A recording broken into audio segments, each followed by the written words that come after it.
जाए करो न तारा बहनी के ओका बोका 3 तड़का लैया लाठी तारा बहन के कुकुर काटी जो करो न तोरा मौसी के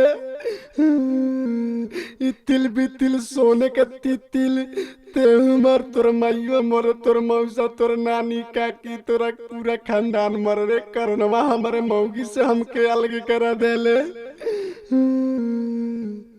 करो न सरऊ अगर कहीं भेटा गईला तो ताके इतना काटब पेट्रोल फेंक दे तेजाब फेंक दे मुँह पे सारे तोर दादा तो के पहचाने से इनकार कर दिया करो न साला हमके अलग करा देला हमरे मेहरी से सारे ये सन्नी भाई काहे रोतल हो का भइल स्पीकर से कही हम दिला के बतिया हर बड़ा दुख मरे ए कुछ ना भइल सुहागे वाली रतिया ए भाई सुनो तारा बड़ा खेला भइल ए केकरा से कही हम दिला के बतिया कुछ ना भइल सुहागे वाली रतिया करोना वाला शौक हमारा करोना वाला शौक हमारा मौगी के लाग गई अच्छा तो आगे का भइल तलो सुनो एक बार छिकनी कस के रे यारावा सर दे मौगी भाग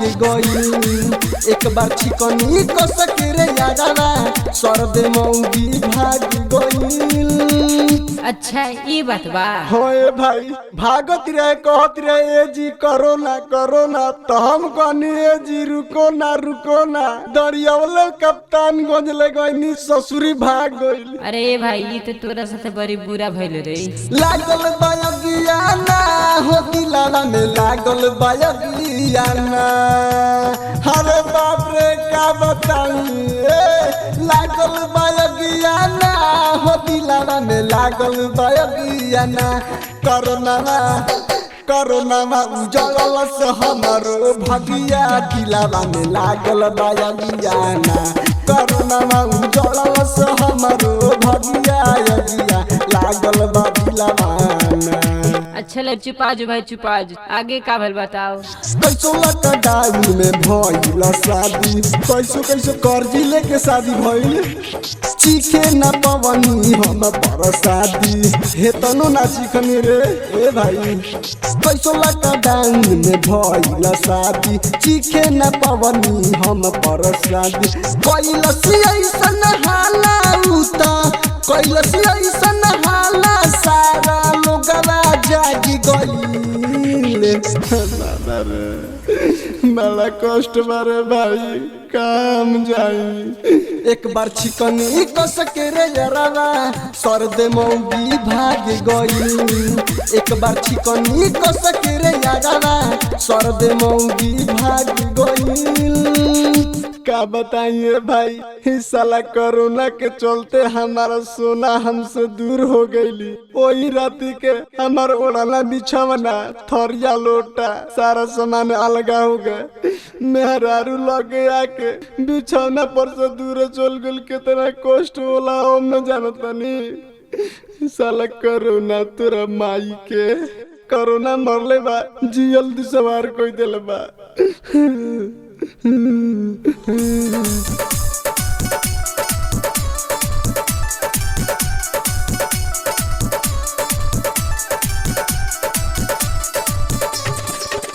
रात भर सुते न पवनी ओ करे याद में थरिया लोटा ओढ़ना बिछावना अलगा भइले रात में अरे का बताई रे जा करो ना सरऊ रात भर सुते न पवनी ओ कराई याद में थरिया लोटा ओढ़ना बिछावना अलगा भइल रात में इतना कौन दिन देखौला ऐसे अच्छा तो हम वॉइस खरीद ले राती 60-70 हजार के कम से कम पीठी पे बैठ के तो गाना गाती हमारे समय क्या अच्छा सिला दिया एक अच्छा खासा मर्द को विधवा बना दिया विधवा बना दिया।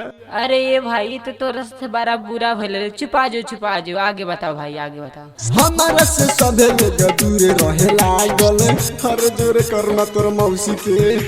कोरोना वाला सुई भैया हमारा के लागल, जा करना सरऊ, जा करना सरऊ। संदीप संगतिया अजद भइल खेला, दूरे रहतावे हमसे अमन अकेला। सोनी दिला वाले के सपना, सोनी दिला वाले के सपना जल के राख भइले। जा करो न तारे फुआ के, तारा मामी के, हमर दादा रखे शर्म के अलगा करा देले हमारा मेहरी से। तो के नरक में जगह ना मिली रे करोना। अच्छा ले ये बताओ भाई, सुहाग रात में कुछ कैलो कि ना? का घंटा भइल कुछ, रात भर कीर्तन गवनी। एक बार छिकनी कस के रे यरावा, सर दे मौगी भाग गई। एक बार छिकनी कस के रे यरावा, सर दे मौगी भाग गई। जा करो ना तार बहन मातारी के, भूखे पियासे मरबो, तार कोई ठेकान ना लगी, सब देशवा से भगावल जाइबो। केकरा से कही हम दिलावा के बतिया, अरे बड़ा दुख बरे। ए कुछौ ना भइल सुहाग वाली रतिया। ए भाई सुनो तारा बड़ा खेला भइल। ए केकरा से कही हम दिलावा के बतिया, कुछौ ना भइल सुहाग वाली रतिया। कोरोना वाला शौक हमारा, कोरोना वाला शौक हमारा मौगी के लाग गई। एक बार छिकनी कस के रे यरावा, सर दे मौगी भाग गई। एक बार छिकनी कस के रे यरावा, सर दे मौगी भाग गई। जो करोना तो के नौ की बीमारी हुई, तो के टीबी होके, तो के दामा होकर करोना। जा करोना पहुना ठीक ना कैला।